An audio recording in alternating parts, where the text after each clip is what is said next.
Bonsoir à tous et bienvenue dans ce journal à la une de l'actualité de ce soir. 72 heures après l'entame de sa grève de la faim à la maison centrale de Conakry, l'activiste Oumar Silla alias Fonike Mangué a reçu la visite de son épouse cet après-midi. Vous entendrez son cri de cœur dès le début de ce journal.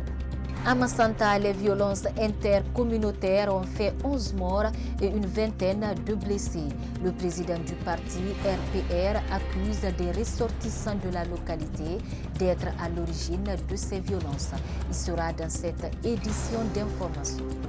Sport, la Fédération guinéenne de karaté et arts martiaux affinitaires a lancé ses compétitions, championnats et coupes nationales le week-end dernier au Palais des Sports du stade du 28 septembre de Conakry. Les détails sont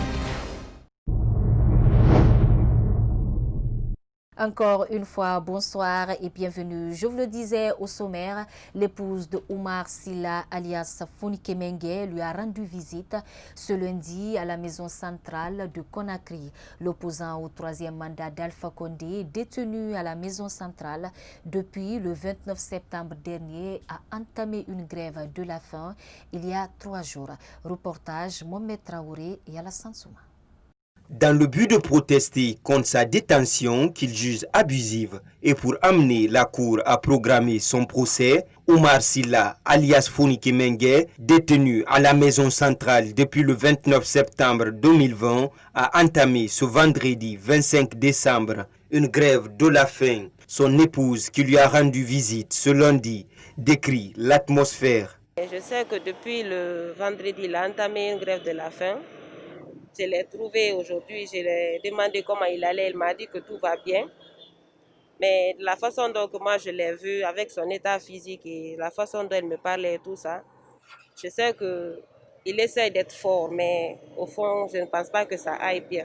Depuis son arrestation jusqu'à nos jours, son procès n'est pas programmé. Hawadjan Doukouré exhorte les autorités à organiser dans le plus bref délai le jugement de son mari. Mon inquiétude est qu'il soit jugé, parce que je ne pense pas qu'il soit arrêté pour un conflit avec les autorités ou quoi que ce soit.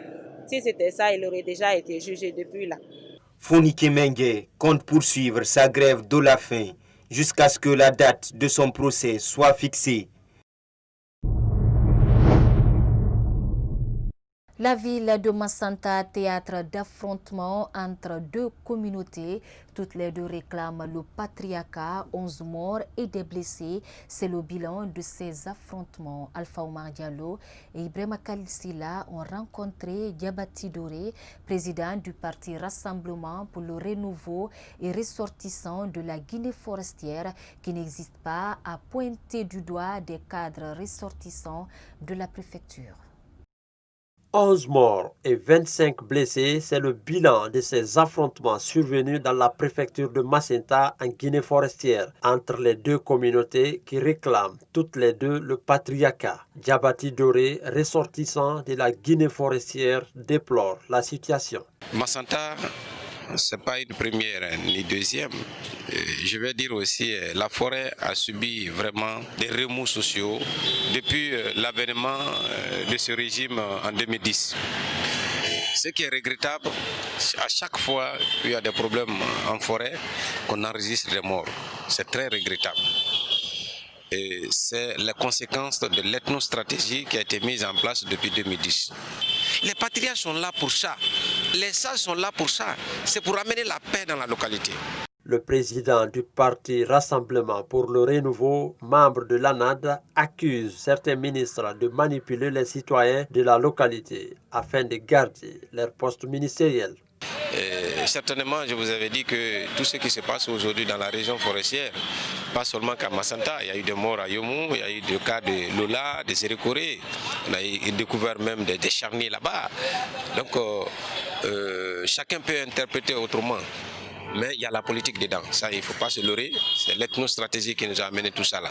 Parce qu'il y a des cadres aujourd'hui qui veulent avoir la paternité de Massanta pour dire non, c'est moi qui fais ça, donc c'est moi. Ils veulent montrer au président Alpha Condé que oui, moi en tout cas j'ai mouillé le maillot pour toi, voilà ce que je fais pour la communauté, voilà ce que je fais pour les sages, juste pour se maintenir.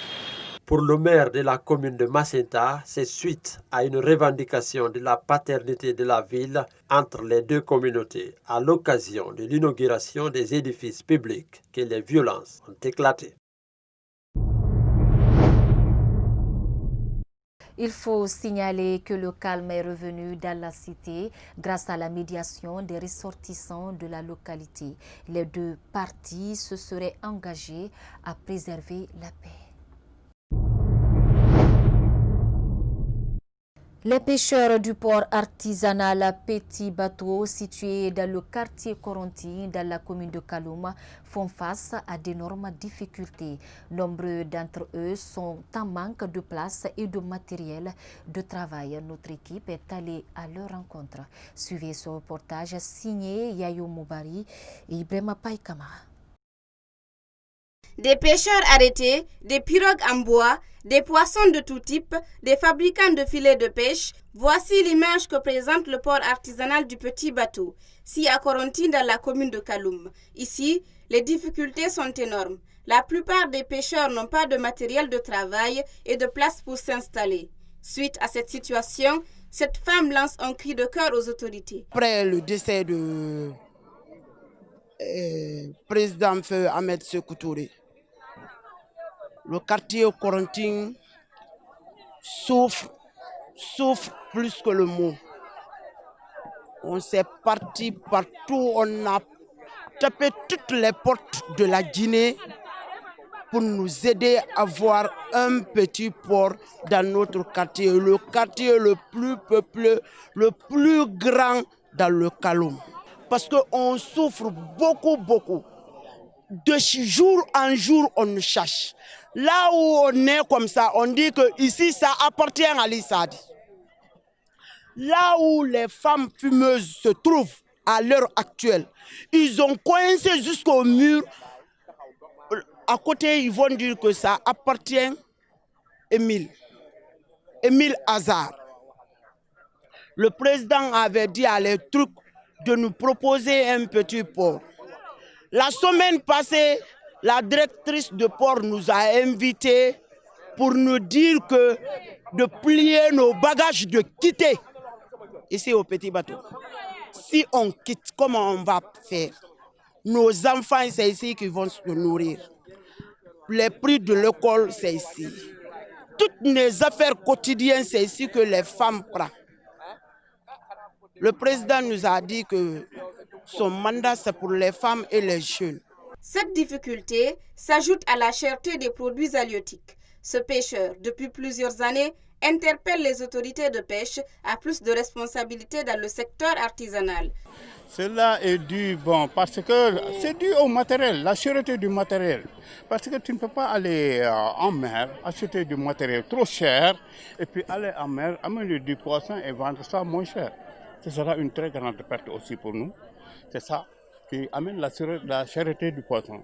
La Guinée dispose d'une façade maritime de plus de 300 km et un plateau continental parmi les plus vastes de l'Afrique de l'Ouest qui s'étend jusqu'à 80 000 marins de côte. À Kouroussa, dans la sous-préfecture de Nora-Soba, la population est confrontée à d'énormes difficultés dont l'acheminement et l'approvisionnement des médicaments et d'infrastructures sanitaires. C'est un reportage de nos confrères de Nora-Soba Kibaro, rendu en studio par Kadia Toubari. Selon les autorités locales, la sous-préfecture compte plus de 86 000 habitants. Ici, l'éternelle préoccupation de la population reste l'amélioration des conditions sanitaires. Malgré les 9 postes que compte la préfecture, le système de santé à Nora-Soba est confronté à d'énormes difficultés. Ici, les femmes ne sont pas bien nourries. Mais une fois que les femmes viennent pour la consultation prénatale, on les demande de faire des examens. Faire le taux d'hémoglobine, connaître si la femme a un taux bien élevé ou bien si la femme n'a pas un taux bien élevé. Et on fait l'albuminurie encore pour voir s'il n'y a pas de sel dans les urines. La difficulté principale, par exemple, le labo, on ne reçoit pas tellement d'intrants pour effectuer les examens qu'on décide de faire. Parce qu'aujourd'hui, la médecine, a tellement évolué, on ne peut jamais consulter un malade comme ça, au moins sans demander certains examens pour élucider les différentes pathologies dont le médecin a pensé. Donc nous avons souvent des difficultés en matière d'obtention d'intrants. Depuis la construction de ce centre, il y a 30 ans, l'infrastructure n'a bénéficié d'aucune couche de rénovation. En 2016, le président de la République a initié les travaux de construction du centre de santé amélioré de Nourasoba. 4 ans après la pose de la première pierre, les travaux de construction de ces édifices peinent à être achevés.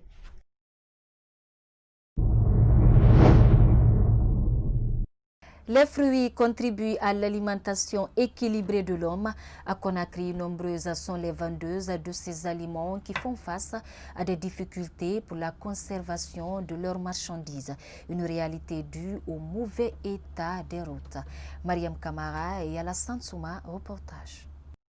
Il suffit de faire le tour dans certaines ruelles de la capitale Conakry pour constater des femmes étalagistes sur des trottoirs en pleine activité. Elles s'installent dans ces différents endroits pour la visibilité de leurs marchandises. Le plus souvent, elles sont confrontées à des difficultés liées au mauvais état des routes.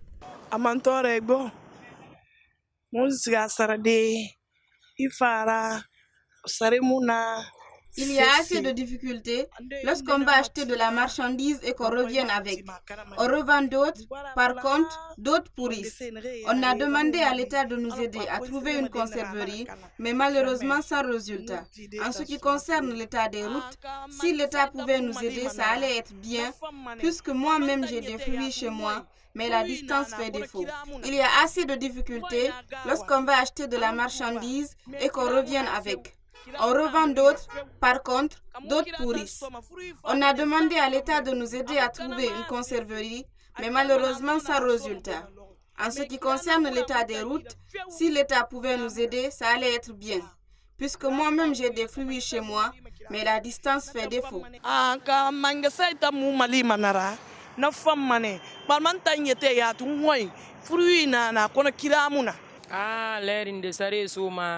Parfois, il y a de la clientèle, mais nos marchandises retardent sur la route, faute de dégradation de la route. Parfois aussi, notre installation pose problème.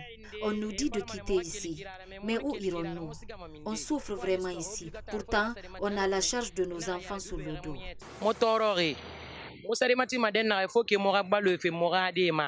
Les fruits regorgent des substances nutritives qui permettent le fonctionnement de l'organisme de l'homme et de se maintenir en bonne santé.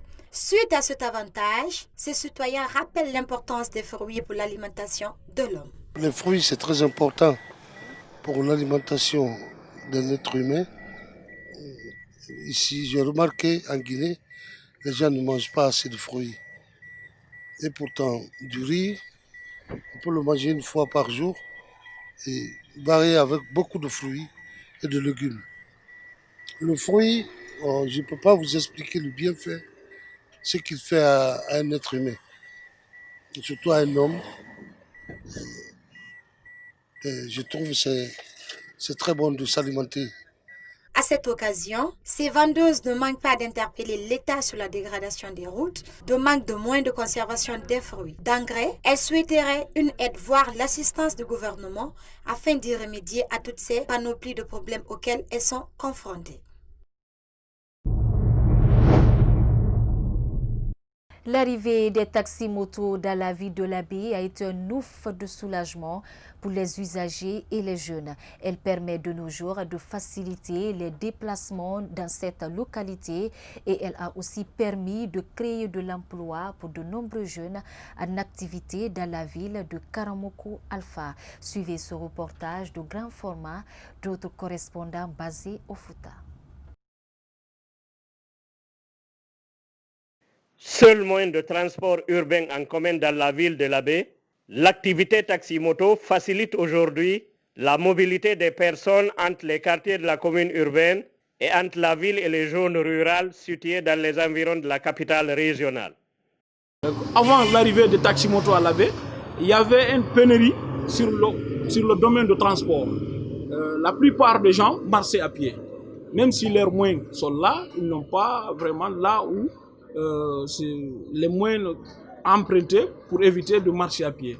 Maintenant, avec l'arrivée des taximotos, il est avantage de constater que la plupart des gens se déplacent entre les 4 coins de la ville. Avec un parc constitué de 2500 engins roulants en permanence, le secteur est convoité par des jeunes à la recherche de leur premier emploi, des étudiants en vacances ou d'autres citoyens voulant se relever sur le plan économique et social. L'activité de taximoto se porte très bien à la baie. Nous gagnons notre vie, ça nourrit nos hommes actuellement parce que ceux qui sont en train de travailler régulièrement, comme il le faut, vraiment ils gagnent leur quotidien dans ça, ils sont en train de vivre dans ça. Il y a certains qui se sont mariés, qui ont construit, qui ont commencé avec une seule moto, qui se retrouvent aujourd'hui avec 4, voire même 5 à 6 motos.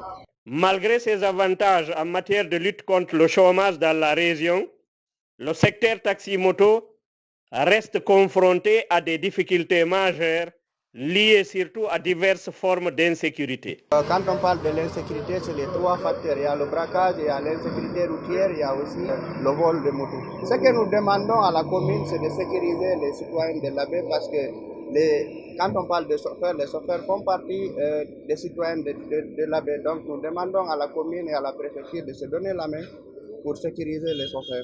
Il y a aussi que la corporation est devenue un refuge privilégié pour plusieurs bandits et autres délinquants de tout acabit.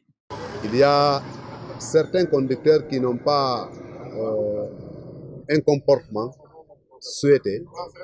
Des fois, c'est des gens qui se mettent à agresser les passagers, même en pleine circulation. Même vous pouvez voir des conducteurs de taxi-moto qui se mettent à agresser même les passants ou à insulter. Certains aussi, bandits qui s'infiltrent dans la corporation aussi de taxi-moto. Et à chaque fois, nous recevons des plaintes. Il y a un conducteur de taxi-moto qui a détourné tel ou tel. Aujourd'hui, usagers et professionnels du secteur demandent un peu plus d'efforts aux autorités communales en vue d'élaborer et exécuter à court terme des politiques visant à réorganiser l'activité taxi-moto dans la zone et garantir la sécurité dans la mobilité des personnes et de leurs biens. C'était un reportage de Sampirine Diallo, notre correspondant basé au Fouta. Je vous le disais également au sommaire sport, la Fédération guinéenne de karaté et arts martiaux affinitaires a lancé ses compétitions, championnats et coupes nationales le samedi 26 décembre 2020 au Palais des Sports du stade 28 septembre de Conakry. Au total, 115 karatékas, dont 12 femmes venues des différentes ligues du pays, ont pris part à cette 3e édition en prélude au championnat d'Afrique de karaté que la Guinée va organiser au mois de mars 2021. C'est un reportage de Mohamed Salou Diallo. La particularité de cette édition est que l'organisation de ce championnat est en prélude au championnat d'Afrique de karaté que la Guinée va abriter en mars 2021. C'est une manière de montrer que la Guinée est prête pour la compétition. Plusieurs clubs de l'intérieur du pays ont pris part à ces compétitions en présence des représentants du ministère des Sports, de la Culture et du Patrimoine historique. Pour le président d'honneur de la Fédération guinéenne de karaté, cette discipline a beaucoup apporté à la Guinée. Aujourd'hui en Guinée, ce que le karaté a apporté dans notre pays comme médaille, je pense qu'aucun d'autre sport ne l'a donné. Maître Sek Kondé, président de la Fédération guinéenne de karaté et arts martiaux affinitaires, parle des circonstances d'organisation. Bon, moi, coronavirus, ça fait de sorte qu'il y a d'autres qui ne sont pas arrivés. Nous avons enregistré cette fois-ci 20. On a donné la latitude à Conakry de partir club par club. Conakry, lui seul, a présenté 11 clubs. Maintenant, si vous prenez Kindia est parti, si j'ai bonne souvenance, 2 clubs. Et vous partez Mamou aussi, Mamou, même chose. Est-ce que vous avez eu Sigiri? Ils sont venus avec 2-3 clubs comme ça. C'est l'ensemble de ceux-là qui a constitué les ligues. Sékou Touré, champion de Guinée, fait des projections. Le seul secret, c'est le travail. Je pense que dans tout sport, le seul secret, c'est de travailler et d'observer intelligemment les adversaires. Et mon ambition, c'est d'abord d'être champion d'Afrique. Et pourquoi pas champion du monde. Les meilleurs de ce championnat seront sélectionnés en équipe nationale de Guinée qui se prépare conséquemment pour le prochain championnat d'Afrique 2021 à Conakry. C'est la fin de cette édition d'information. Chers téléspectateurs, merci pour votre aimable attention et surtout, prenez soin de vous. Au revoir.